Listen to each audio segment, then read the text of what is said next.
Hello student. अभी तक हम सब ने देखा प्री फर्टिलाइजेशन इवेंट्स के बारे में, सेक्सुअल रिप्रोडक्शन के केसेस में जो होता है ना। तो एंजियोस्पर्मिक प्लांट में प्री फर्टिलाइजेशन इवेंट्स में क्या क्या चीज़ें हमने देखा। सबसे पहले देखा मेल रिप्रोडक्टिव यूनिट्स के बारे में, फिर देखा फीमेल रिप्रोडक्टिव यूनिट्स के बारे में, है ना। इसके बाद हमने देखा मेल रिप्रोडक्टिव यूनिट्स में किस तरह से मेल गैमेट का फॉर्मेशन होता है। इसके बाद हमने देखा फीमेल रिप्रोडक्टिव यूनिट में किस तरह से फीमेल गैमेट का फॉर्मेशन होता है ना। इसके बाद हमने देखा कि दोनों गैमेट एक दूसरे के कांटेक्ट में कैसे आते हैं या फिर पॉलन ग्रेन स्टिग्मा तक कैसे पहुंचता है, यानी कि पॉलिनेशन का कंप्लीट प्रोसेस हम सबने देख लिया है ना। इसके बाद सेक्सुअल रिप्रोडक्शन का सेकेंड इवेंट्स हम जानेंगे फर्टिलाइजेशन, है ना। फर्टिलाइजेशन कैसे होता है, तो सबसे पहले हम ये जानेंगे कि फर्टिलाइजेशन का मतलब क्या है ना।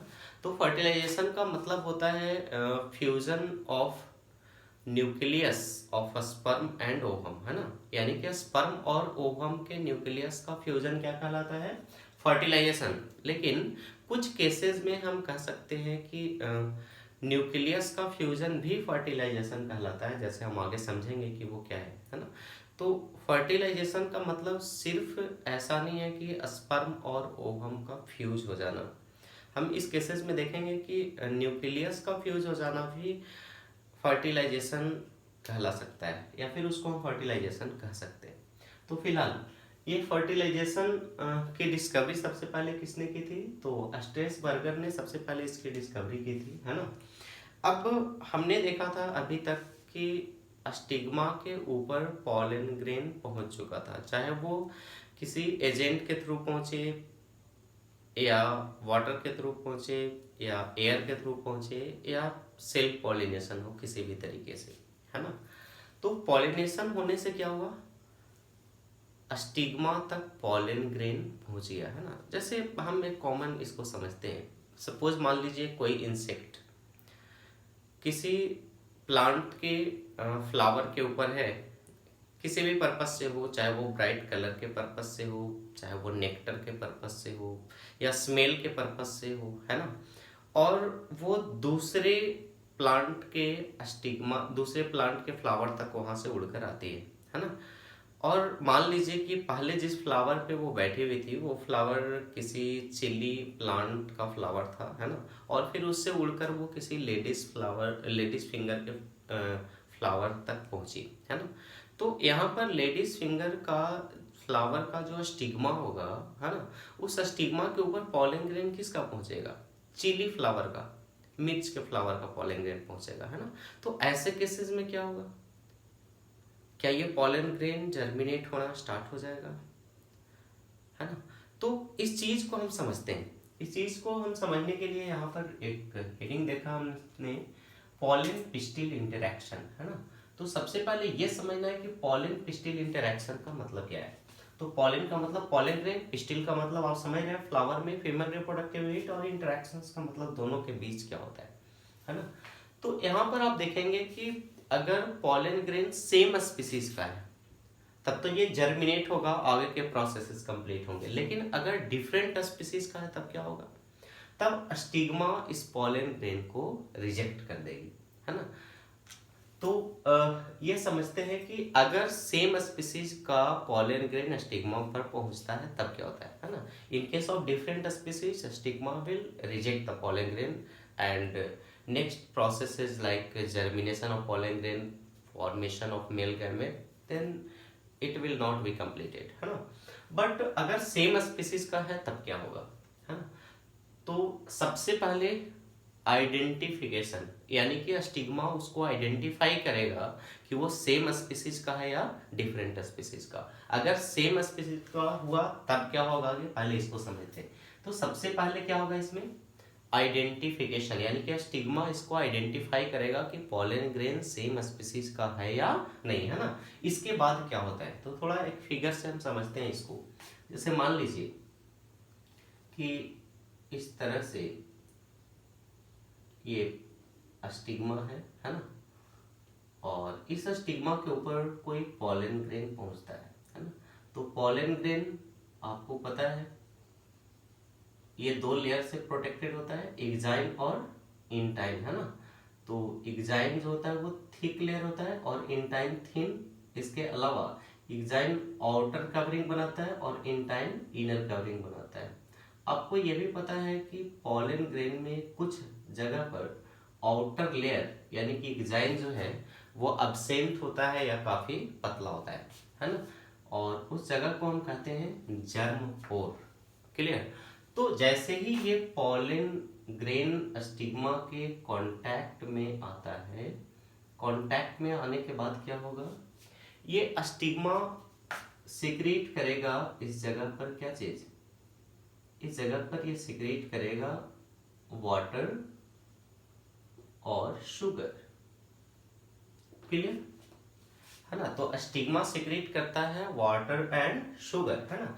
ऐसा होने से क्या होगा, ये वाटर और शुगर अब अब्जॉर्ब हो जाएगा इसके अंदर और अब्जॉर्ब होकर के ये फिल्ड हो जाएगा किसके अंदर, पॉलन ग्रेन के अंदर, है ना। जैसे ही ये वाटर या शुगर पॉलन ग्रेन के अंदर अब्जॉर्ब होता है तब क्या होगा, ये पॉलन ग्रेन आपको पता है ये टू सेल्ड पॉलन ग्रेन होता है। एक सेल जो बड़ा लार्ज एरिया ऑक्यूपाई करता है उसे हम क्या कहते हैं, वेजिटेटिव सेल या ट्यूब सेल, है ना। और जो छोटा पोर्शन होता है उसे क्या कहते हैं, उसको जनरेटिव सेल कहते हैं जो स्पर्म का फॉर्मेशन करता है ना।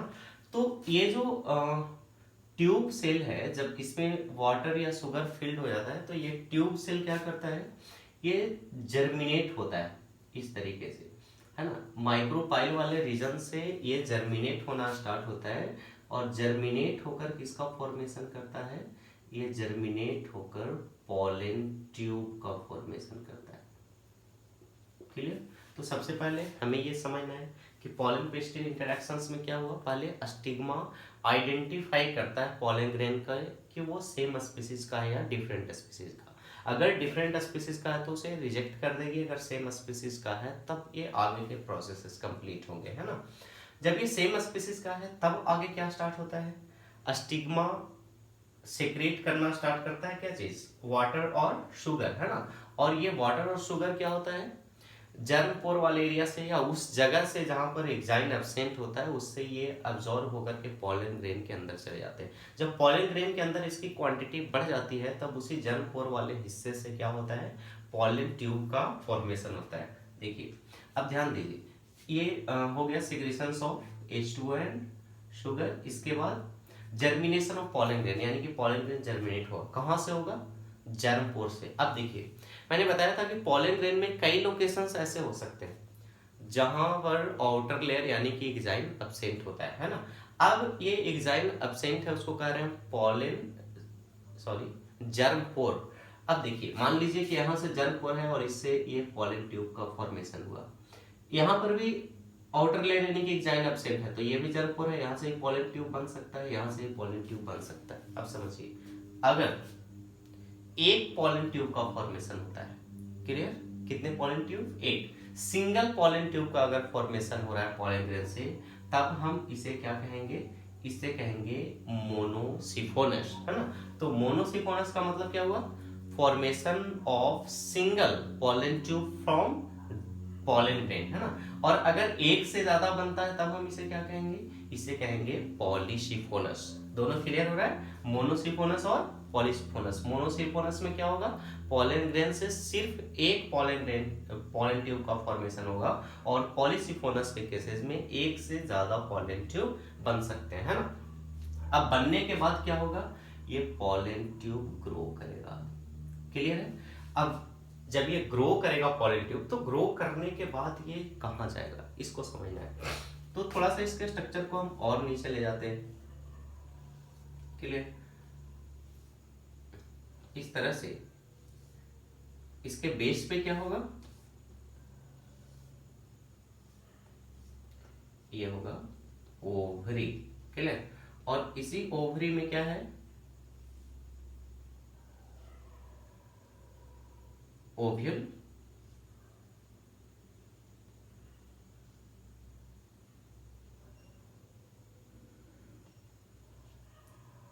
इस तरह से इसमें ओव्यूल है ना। और इसमें क्या है, एम्ब्रियो सैक जिसके अंदर एग सेल बना हुआ है। क्लियर। अब यहाँ हम देखते हैं, ये पॉलन ट्यूब जर्मिनेट होकर के आगे बढ़ता है, ग्रो करता है ना। ग्रो करने के बाद क्या होगा, ये पॉलन ट्यूब, ये ओव्यूल के केसेस में ये क्या है, चैलेजल इंड, ये क्या है, माइक्रोपाइलर इंड, है ना। और इसमें प्रोडक्शन के लिए इंटेगमेंट। क्लियर। तो यहाँ पर हम देखेंगे चैलेजल इंड, तो ये पॉलन ट्यूब चैलेजल इंड को पेनिट्रेट करके भी अंदर घुस सकता है। क्लियर। या फिर ये और आगे बढ़ेगा और इंटेगमेंट को पेनिट्रेट करके अंदर जा सकता है, या फिर वो माइक्रोपाइलर इंड से अंदर जा सकता है। तो तीन पॉसिबिलिटी है, तीन संभावना है पॉलन ट्यूब को एम्ब्रियो सैक तक पहुंचने के लिए। पहली पॉसिबिलिटी क्या है, ये चैलेजल इंड के थ्रू इन कर सकता है। दूसरी पॉसिबिलिटी क्या है, ये इंटेगमेंट को पेनिट्रेट करके अंदर जा सकता है। और तीसरी पॉसिबिलिटी क्या है, ये माइक्रोपाइलर इंड से जा सकता है ना। तो यहाँ समझना है, अगर ये पॉलन ट्यूब चैलेजल इंड के थ्रू एम्ब्रियो सैक तक आता है, तब हम इसे कहेंगे चैलेजोगैमी। क्लियर। अगर पॉलन ट्यूब एम्ब्रियो सैक तक चैलेजल इंड से इन करता है, तब हम इसे कहेंगे चैलेजोगैमी। अगर यह माइक्रोपाइल से इन करता है, तब इसे कहेंगे अगर ये इंटेगमेंट से इन करता है, तब हम इसे कहेंगे, है ना। तो यहाँ पर हम क्या कहेंगे, पॉलन ट्यूब इंटर, है ना, थ्रू, किसके थ्रू इंटर करेगा, चैलेजल इंड। क्लियर। तब क्या कहेंगे, चैलेजोगैमी। अगर ये इंटर करेगा इंटेगमेंट के थ्रू, है ना, इंटर्स थ्रू इंटेगमेंट्स, तब हम इसे क्या कहेंगे, मेजोगैमी। और अगर ये माइक्रोपाइल से इंटर करेगा, इंटर्स थ्रू माइक्रोपाइल, तब हम इसे क्या कहेंगे, इसे कहेंगे पोरोगैमी। क्लियर हो रहा है ये चीजें। अब देखिए, entry of pollen tube into embryo sac, इसके बाद पॉलन ट्यूब कहाँ इंटर कर गया, एम्ब्रियो सैक तक। एक बार फिर से इस चीजों को समझते हैं। फर्टिलाइजेशन के लिए सबसे पहले पॉलन पिस्टिल इंटरेक्शंस यानी कि स्टिग्मा आइडेंटिफाई करेगा कि पॉलन ग्रेन सेम स्पीसीज का है या डिफरेंट स्पीसीज का है। जब ये आइडेंटिफाई होगा, इसके बाद क्या होगा, स्टिग्मा वाटर या शुगर का सिक्रेशंस करेगा और वो पॉलन ग्रेन के अंदर अब्जॉर्ब हो जाएगा जर्म पोर वाले एरिया से। जब इसका अब्जॉर्प्शन हो जाएगा, इसके बाद पॉलन ट्यूब का बनना स्टार्ट होगा। अगर एक पॉलन ट्यूब बनता है, तब हम इसे क्या कहेंगे, मोनोसिफोनस। अगर एक से ज्यादा पॉलन ट्यूब बनता है, तब इसे क्या कहेंगे, पॉलीसिफोनस, है ना। इसके बाद क्या होगा, इसके बाद ये पॉलन ट्यूब ग्रो करेगा। ग्रो करने के बाद वो ओव्यूल की तरफ मूव करेगा, है ना। ओव्यूल की तरफ मूव करने के बाद जब ये एम्ब्रियो सैक तक पहुंचने के लिए चैलेजल इंड की तरफ से इन करता है, तब हम इसे कहेंगे चैलेजोगैमी। अगर वह इन करता है इंटेगमेंट की तरफ से, तब इसे कहेंगे मेजोगैमी। और अगर माइक्रोपाइल की तरफ से मूव करता है, तब इसे कहेंगे पोरोगैमी, है ना। इस बात का हमेशा ध्यान रखना है कि मोस्ट ऑफ केसेस में जो पॉलन ट्यूब की एंट्री होगी, वो किसके थ्रू होगी, किस टाइप की होगी, पोरोगैमी, यानी कि वो माइक्रोपाइल के थ्रू होगी, है ना। इसके बाद जब ये एम्ब्रियो सैक तक पहुंच गया, तब क्या होगा, इस चीज को समझते हैं, है ना। तो सपोज मान लीजिए इस तरह से ये एम्ब्रियो सैक है ना। यहाँ पर क्या होगा, चैलेजल इंड की तरफ एंटी पोडल सेल। क्लियर है। बीच में क्या होगा, ये होगा पोलर न्यूक्लियाई, है ना। यहां क्या होगा, सिनर्जिड सेल, है ना। बीच में क्या होगा, एग सेल या ओवम, ऐसा ही होगा। और यहां पर पहुंच चुका है क्या चीज, पॉलन ट्यूब। सपोज मान लीजिए इस तरह से ये पॉलन ट्यूब पहुंच चुका है ग्रो करते हुए, है ना। ध्यान दीजिए, जब ये पॉलन ट्यूब अंदर की तरफ मूव कर रहा था, है ना, तो इस पॉलन ट्यूब में क्या क्या चीजें थी या क्या क्या मटेरियल था? सबसे पहले तो हम पॉलन ग्रेन को समझते हैं। इसमें दो सेल थे, जनरेटिव सेल और वेजिटेटिव सेल या ट्यूब सेल। तो वेजिटेटिव सेल का न्यूक्लियस भी यहाँ ही होगा। इसमें जो फ्लूइड मैटर या साइटोप्लाज्म होंगे वो यहीं पे होंगे। इसके अलावा जनरेटिव सेल ने क्या किया, दो मेल गैमेट यानी कि दो स्पर्म का फॉर्मेशन किया। ये दोनों स्पर्म इसी में होंगे। क्लियर है? तो ये कंटेंट क्या होगा इसमें, ट्यूब सेल का न्यूक्लियस या जो भी साइटोप्लाज्मिक मैटर है वो होगा, और मेन इसमें दो चीजें क्या होगा, स्पर्म, है ना। तो ये दोनों स्पर्म भी इस लोकेशन तक पहुंचते हैं पॉलन ट्यूब के साथ। पॉलन ट्यूब जैसे ही एम्ब्रियो सैक की तरफ मूव करता है या पहुंचता है, तब वहां पे साथ में स्पर्म भी पहुंचते हैं, है ना। ये स्पर्म अब क्या करेगा, तो ध्यान दीजिए, ये पॉलन ट्यूब जो है ये पहुंच गया किसके नजदीक, ये पहुंचता है सिनर्जिड सेल के नजदीक। आप याद करें इसके स्ट्रक्चर में हमने बताया था कि सिनर्जिड सेल में फिंगर लाइक प्रोजेक्शन होता है, जिसको हम लोग क्या कहते हैं, फिलीफॉर्म अपरेटस, है ना। इसको क्या कहते हैं, फिलीफॉर्म अपरेटस। क्लियर है? अब ये फिलीफॉर्म अपरेटस क्या है, ये जैसे ही स्ट्रक्चर यहाँ तक मूव करके पहुंचता है ये पॉलन ट्यूब, तब तक ये सिनर्जिड सेल डीजेनरेट होने लगता है ना। और डीजेनरेट होने लगता है और ये फिलीफॉर्म अपरेटस जो है यही गाइड करता है किसको, पॉलन ट्यूब को, कि वो सिनर्जिड सेल से जाकर जुड़े, है ना। तो फाइनली क्या होता है, ये पॉलन ट्यूब जाकर सिनर्जिड सेल से जुड़ जाता है, और जुड़ने के बाद ये फिलीफॉर्म अपरेटस से होते हुए ये दोनों मेल गैमेट यानी कि स्पर्म इसके अंदर रिलीज हो जाते हैं। किसके अंदर, सिनर्जिड सेल के अंदर, है ना। इसके बाद ये सिनर्जिड सेल का जो कवरिंग है ये कवरिंग हट जाता है, रिमूव हो जाता है। तो अब ये स्पर्म यहाँ पर आ गए। ये स्पर्म कितने हैं, दो हैं, यानी कि मेल गैमेट कितने हैं, दो। तो इस जगह पर क्या होता है, समझना इसको, एक मेल गैमेट जो है ना, एक मेल गैमेट प्लस ओवम या एग सेल, ये दोनों फर्टिलाइज होकर बना देते हैं जाइगोट। क्लियर है? एक स्पर्म और ओवम फर्टिलाइज होकर क्या बना देते हैं, जाइगोट। इसके बाद क्या होता है, इसके बाद एक स्पर्म और है, तो सेकेंड जो मेल गैमेट है ये क्या होता है, तो सेकेंड मेल गैमेट इसके साथ जुड़ता है पोलर न्यूक्लियाई के साथ, है ना। तो किसके साथ जुड़ता है, पोलर न्यूक्लियाई के साथ। क्लियर?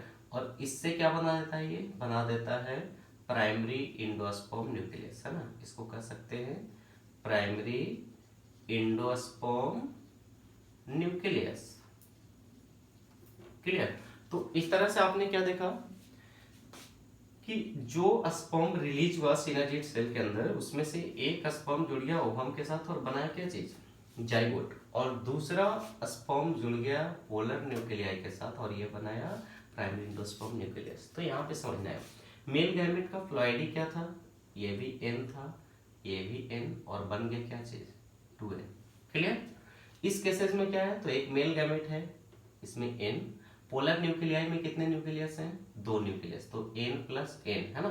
तो बन गया क्या चीज, primary endosperm nucleus 3n। For clear?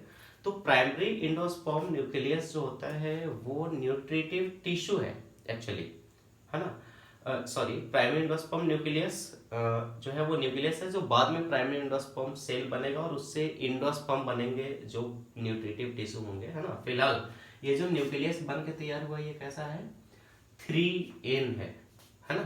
तो एक आप देख रहे हैं कि फर्टिलाइजेशन यहाँ हो रहा है, स्पर्म और ओवम का फ्यूजन, और दूसरा देख रहे हैं कि मेल गैमेट का पोलर न्यूक्लियाई के साथ फर्टिलाइजेशन हो रहा है ना। तो मेल गैमेट का पोलर न्यूक्लियाई के साथ फर्टिलाइजेशन होना क्या कहलाएगा, इसे हम कहेंगे ट्रिपल फ्यूजन।